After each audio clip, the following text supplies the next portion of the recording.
السلام علیکم ورحمۃ اللہ وبرکاتہ۔ بسم اللہ الرحمن الرحیم۔ ناظرین، ویڈیو بڑی ہی ایک اہم ہے۔ یہ ویڈیو ہے کہ ذاکر نائک حافظہ اللہ تعالیٰ سے ایک ہندو آدمی ایک سوال کر رہے ہیں اور بڑا وہ کمال کا یہ سوال کر رہا ہے۔ وہ پتہ کیا کہنا چاہ رہا ہے؟ کہنا چاہ رہا ہے کہ میں اسلام تو قبول کر لوں، لیکن آپ کے مسلمانوں کے جو مساجد ہیں ان کے امام نے کہا کہ ذاکر نائک کے پاس نہ جانا، وہ تو وہابی ہے، اس کے پاس جا کے کلمہ نہ پڑھنا۔ تو ناظرین، اس نے کہا یہ کیا معاجرہ، آپ کے مسلمان ہونے کے اندر یہ ایسی چیزیں مسلمانوں کے اندر پائی جاتی ہیں؟ تو آئیے ناظرین، اس نے آخر کیا کیا باتیں کی ہیں اور کیسی گفتگو کی ہے، اور ذاکر نائک حافظہ اللہ تعالیٰ کی بھی آنکھیں کھلی کی کھلی رہ گئی ہیں۔ آئیے ناظرین، وہ ہم اس کی گفتگو بھی سنتے ہیں، ساتھ ہی ہم آپ کو ذاکر نائک حافظہ اللہ تعالیٰ کے بھی گفتگو سنائیں گے، تو پھر انشاءاللہ اسی والا سے ہم بھی بات کریں گے۔ تو آئیے ناظرین، مل کے ویڈیو دیکھتے ہیں۔ میرا نام ہے مہاویر پرساد سینی اور میں پیسے سے پلمبر ہوں، کنسٹرکشن لائن کا کانٹریکٹر، اور میں ویسے تو ڈاکٹر صاحب کا بہت بڑا فین ہوں، اور ویسے میں سبھی دھرم سبھاؤں میں جاتا ہوں، دیکھتا ہوں، اور خاص کر کے اسلام کی جو دھرم سبھا کا جو آج میں یہ جو جن سیلاب دیکھ رہا ہوں، اس کو دیکھ کے تو مجھے وشواس بھی نہیں ہو رہا ہے کہ اتنا بڑا جن سیلاب ایکتا کے ساتھ شانتی سے جو بیٹھا ہے۔ اور اسی کو دیکھتے ہوئے اور پچھلے 22 تاریخ سے میں لگاتار یہاں آ رہا ہوں، یہ آج تیسرا دن ہے، ڈاکٹر صاحب کی بھی تقریر سن رہا ہوں۔ اس کے آگے جو اسلام مذہب ہے اس کے پرتی میری جو پہلے جو عزت تھی، پسندگی تھی، وہ کتنی گنا بڑھ گئی ہے تو میں الفاظ نہیں کر سکتا، لیکن کچھ بھرانتیاں، کچھ کنفیوزنگ ہے جس کا میں خلاصہ چاہتا ہوں۔ اس کے لیے خلاصہ چاہتا ہوں کہ ان فیوچر ہو سکتا ہے، میری بھی ایک دلی تمنا ہے کہ میں بھی اسلام قبول کر لوں کچھ پاریوارک ذمہ داریوں کو پورا کرنے کے بعد۔ تو یہ میری جو کنفیوزنگ ہے، اس کے بارے میں ذرا ڈاکٹر صاحب سے میری ونتی ہے کہ کچھ خلاصہ کریں۔ جیسے کہ ہم سب مانتے ہیں، ہم سب مسلم بھائی مانتے ہیں کہ اللہ ایک ہے، اللہ کے رسول پیغمبر آخری پیغمبر ہیں، قرآن پاک ایک ہیں، تو پھر اس کے ماننے والوں میں اتنی ویرودابھاس، اتنی بھرانتیاں کیوں ہے؟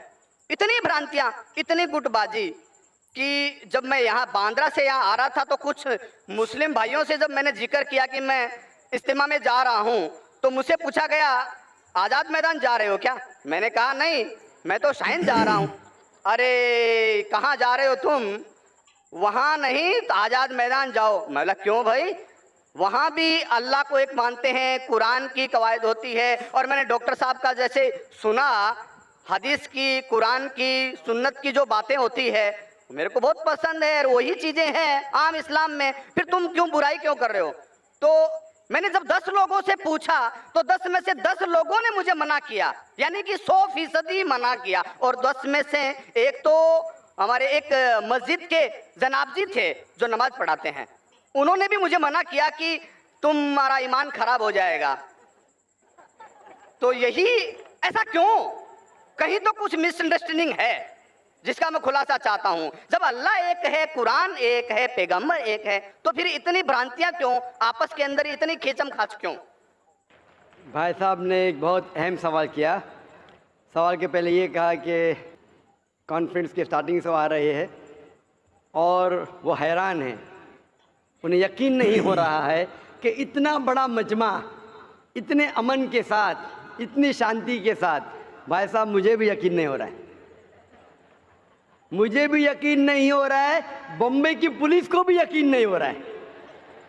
یہ صرف ممکن ہے ایشور، خدا اور اللہ کی مرضی سے، ورنہ جب پولیس سے میں بات کرتا ہوں وہ لوگ کہتے ہیں اتنا بڑا مجمع، وہ بھی مسلمانوں کا، اتنی شانتی، ہمیں کچھ کام ہی نہیں کرنے پڑتا ہے، ہم صرف بیٹھے ہیں۔ اتنا بڑا مجمع غیر مسلمانوں کا بھی اتنی شانتی سے نہیں جانتا، مسلمانوں کو تو چھوڑو، ان کا نظریہ بھی اسلام کے بارے میں بدل جاتا ہے۔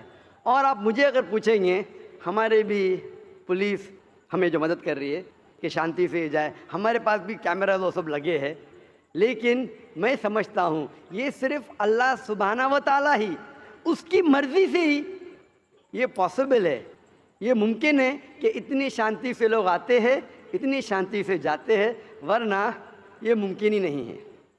آپ کا سوال یہ تھا کہ ایک مسلمان کا قرآن ہے کہ مسلمان ایک خدا میں مانتے، مسلمان ایک آخری پیغمبر میں مانتے، تو اس کے اندر سیکٹس کیوں ہیں، اس کے اندر فرقے کیوں ہیں، اس میں گروپس کیوں ہیں؟ اور پھر آگے بھی یہ کہا آپ نے کہ آپ جب 10 مسلمانوں نے کہا ٹرین کے اندر کہاں جا رہے تو آپ نے کہا کہ سمیہ گراؤنڈ، تو انہوں نے کہا آزاد میدان جائیے، 100% انہوں نے آپ کو روکا۔ میرے حساب سے اگر کسی نے کسی کو یہاں آنے سے روکا، میں ان کو بھی جزاک اللہ کہتا ہوں۔ میں جانتا ہوں کہ لاکھوں پیمفلیٹس بٹے کہ اس سمیہ گراؤنڈ میں مت آؤ، وہ ذاکر نائک آپ کو بہکائیں گا۔ ہم نے بھی پبلسٹی کی، لیکن شاید پبلسٹی میں کمی تھی، تو اللہ سبحانہ و تعالیٰ نے ان کے ذریعے لوگوں سے پیمفلیٹ بٹوائے۔ کئی لوگ نے مجھے کہا کہ میں تو بھول ہی گیا تھا جاننے کے لیے، جب یہ پیمفلیٹ ملا نہیں جانا چاہیے تو مجھے یاد آ گیا۔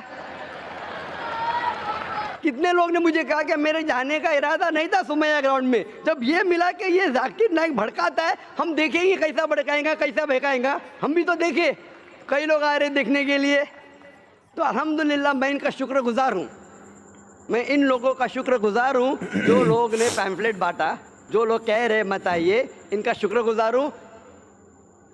میں ہمیشہ مانتا ہوں اللہ سبحانہ و تعالیٰ میں، قرآن میں اللہ تعالیٰ کہتے ہیں سورہ عمران میں سورہ نمبر 3 آیت نمبر 54 میں، مکروا مکر اللہ واللہ خیر الماکرین۔ انہوں نے پلاٹ کیا، پلان کیا، اللہ سبحانہ و تعالیٰ نے بھی پلاننگ کی، سب سے بہترین ہے اللہ سبحانہ و تعالیٰ۔ شاید ہمارے پبلسٹی میں کمی رہ گئی تھی تو اللہ سبحانہ و تعالیٰ نے اور پلاننگ کیا، اور مجھے ان سے کوئی گلا شکوہ نہیں ہے، مجھے کوئی گلا شکوہ نہیں ہے۔ میں ان کو جزاک اللہ کہتا ہوں، اور میں اللہ سبحانہ سے درخواست کرتا ہوں کہ مجھے اور ان کو ہدایت دے۔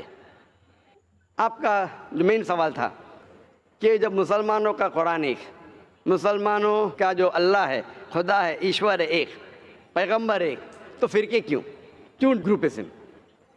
اس کا جواب ہے قرآن مجید میں سورہ ال عمران سورہ نمبر 3 آیت نمبر 103 میں، وَاعْتَصِمُوا بِحَبْلِ اللَّهِ جَمِيعًا وَلَا تَفَرَّقُوا۔ آپ لوگ اللہ کی رسی کو مضبوطی سے پکڑو اور آپس میں مت بٹو۔ قرآن مجید میں لکھا ہے اللہ کی رسی کو مضبوطی سے پکڑو۔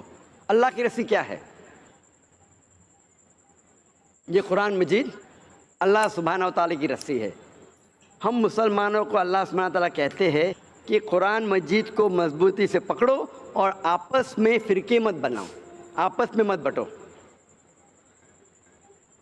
اور اللہ تعالیٰ فرماتے ہیں قرآن مجید میں سورہ نساء میں سورہ نمبر 4 آیت نمبر 59 میں، اطیعوا اللہ اطیعوا الرسول، آپ اللہ کی اطاعت کرو اور اللہ کے رسول کی اطاعت کرو۔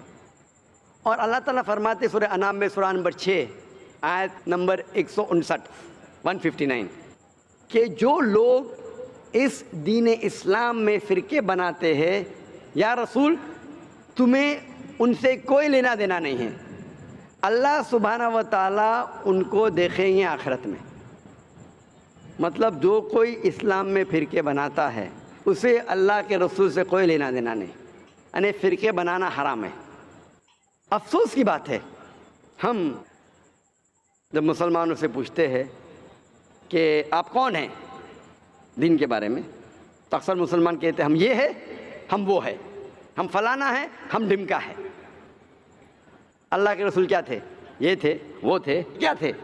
قرآن مجید میں لکھا ہے سورہ ال عمران میں سورہ نمبر 3 آیت نمبر 52 میں، عیسیٰ علیہ السلام مسلم تھے۔ قرآن میں لکھا ہے سورہ ال عمران میں سورہ نمبر 3 آیت نمبر 67 میں، ابراہیم علیہ السلام نہ یہود تھے نہ نصارہ تھے، وہ مسلم تھے۔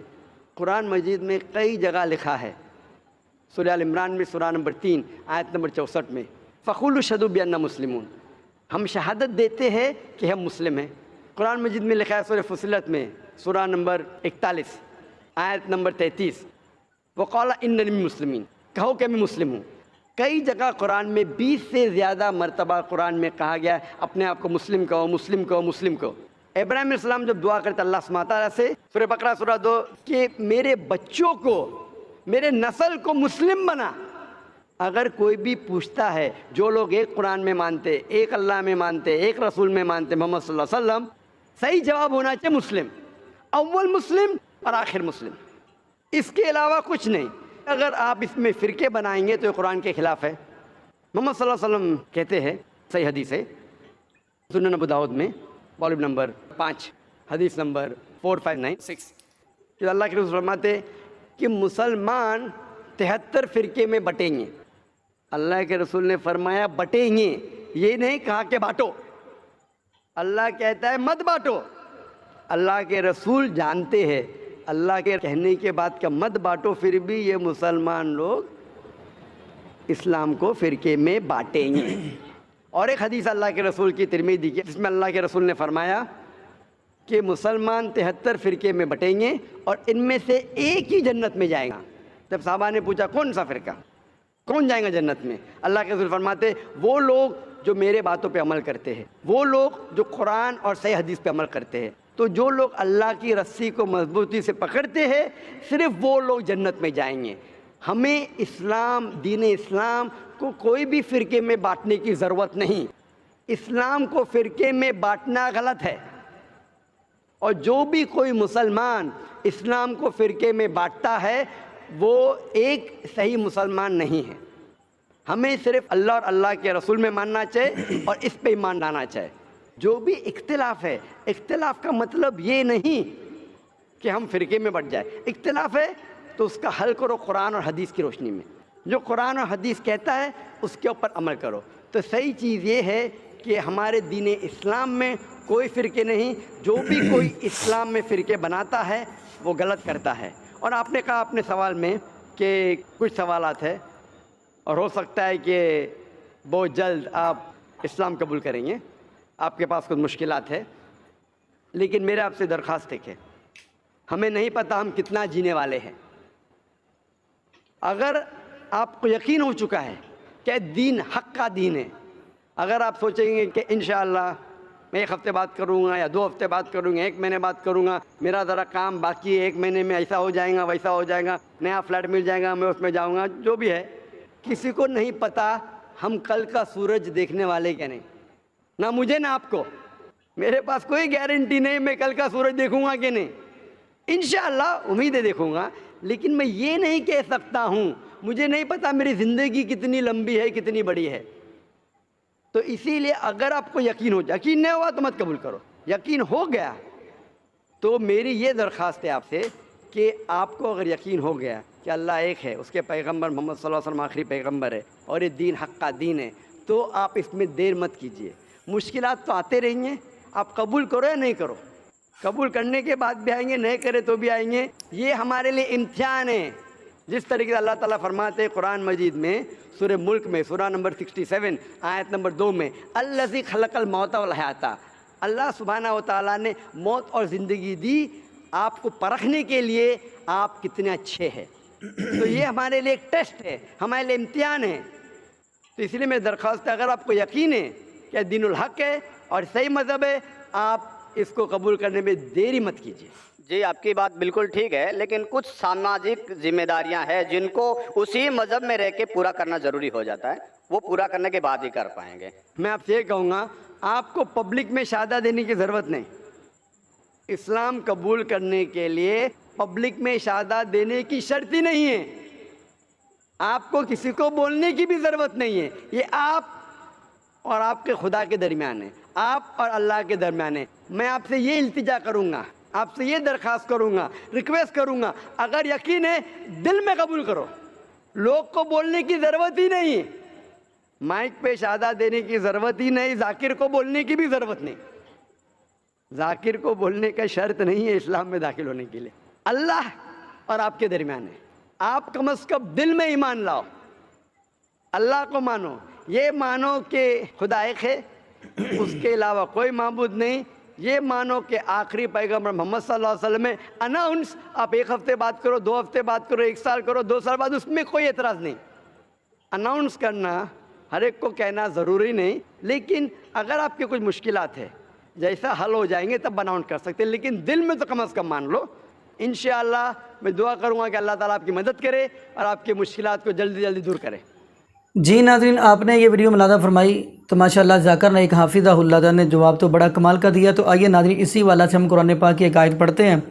فرمایا وَاعْتَصِمُوا بِحَبْلِ اللَّهِ جَمِيعًا وَلَا تَفَرَّقُوا، اللہ رب العالمین کی رسی کو مضبوطی سے پکڑ لیں اور تفرقہ یعنی تفرقہ بازی میں نہ پڑھیں، فرقوں میں نہ پڑھیں۔ تو آئیے ناظرین یہ قرآن پاک نے یہ بات کیا دی کہ اللہ کی رسی کو مضبوطی سے پکڑ لیں اور فرقہ بازی میں نہ پڑھیں۔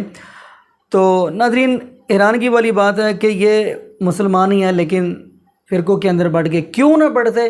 آئیے یہ بھی حدیث پڑھ لیتے ہیں۔ آخر نبی پاک صلی اللہ علیہ وسلم کا فرمان ہے، نہ ہی اللہ رب العالمین کے قرآن کے اندر شک ہے اور نہ ہی نبی پاک صلی اللہ علیہ وسلم کے فرمان کے اندر شک ہے۔ کیوں؟ کیونکہ نبی پاک صلی اللہ علیہ وسلم بولتے ہی اس وقت ہیں جب اللہ رب العالمین بلاتے ہیں۔ آپ کہیں گے یہ دلیل کا ہے، آپ سورہ نجم پڑھیں گے، فرمایا وَالنَّجْمِ إِذَا هَوَى مَا ضَلَّ صَاحِبُكُمْ وَمَا غَوَى وَمَا يَنطِقُ عَنِ الْهَوَىٰ إِنْ هُوَ إِلَّا وَحْيٌ يُوحَىٰ۔ میرا محبوب اس وقت بولتا ہے جب اللہ کی طرف سے وحی آتی ہے، یعنی جو نبی پاک بولتے ہیں وہی بولتے ہیں جو رب بلاتے ہیں اور جو رب بولتا ہے۔ تو آئیے ناظرین یہ جامع ترمذی کی حدیث ہے۔ نبی پاک صلی اللہ علیہ وسلم نے فرمایا کہ بنی اسرائیل کے لوگ تھے وہ 72 فرقوں میں بٹ گئے، یعنی کہ وہ قوم 72 فرقوں میں بٹ گئی، اور فرمایا میری جو قوم ہے یعنی میری امت 73 فرقوں میں بٹ جائے گی۔ آگے کیا فرمایا؟ کلہم فی النار، سارے جہنمی ہیں سوائے ایک، الا ملت واحدہ، ایک فرقہ باقی رہے گا وہی کامیاب ہے۔ اب وہ فرقے کا نام نہیں بتایا، تو خیر ناظرین اس حدیث کے اندر نام نہیں بتایا گیا کہ کون سی جماعت ہے، تو آگے کیا بتایا گیا؟ فرمایا کون سی، آگے کہا کون سی جماعت یعنی کہ کس طریقے پہ چلیں گے یہ بتایا گیا ہے۔ نبی پاک فرماتے ما انا علیہ و اصحابی، جو میرے طریقے پر ہوگا اور میرے صحابہ کے طریقے پر ہوگا وہی کامیاب ہوگا، باقی کلہم فی النار، باقی ساری جہنمی ہیں۔ تو آئیے ناظرین ایک اور حدیث ہم یہاں پہ دیکھتے ہیں۔ یہ حدیث نبی پاک صلی اللہ علیہ وسلم کا فرمان سن لیں۔ ان المقدام اور رضی اللہ تعالیٰ عنہ قال قال رسول اللہ صلی اللہ علیہ وسلم ترکت فیکم امرین لن تضلوا ما تمسکتم بہما کتاب اللہ وسنت رسولی۔ حضرت مقدام رضی اللہ تعالیٰ فرماتے ہیں کہ نبی پاک صلی اللہ علیہ وسلم فرمایا میں آپ میں 2 چیزیں چھوڑے جا رہا ہوں، ایک اللہ کی کتاب ہے اور دوسری سنت رسول ہے۔ جو ان کو مضبوطی سے تھامے رکھے گا، پکڑے رکھے گا، وہ کبھی بھی گمراہ نہیں ہو سکے گا۔ اور ایک حدیث اور بھی آتی ہے، اس کے اندر بھی نبی پاک صلی اللہ علیہ وسلم فرمایا کہ جو بندہ ان کے اوپر چلتا ہے، قرآن اور حدیث کے اوپر، یلد الحوض، اور وہ کل قیامت والے دن میرے حوض پہ آ جائے گا اور میں اس کو اپنے ہاتھ سے حوض کوثر کا پانی پلاؤں گا۔ تو ناظرین دعا کریں اللہ پاک ہمیں نبی پاک صلی اللہ علیہ وسلم کی شریعت کے مطابق زندگی گزارنے کی توفیق دے دے۔ جزاکم اللہ خیرہ، احسن الجزاء۔ السلام علیکم ورحمۃ اللہ وبرکاتہ۔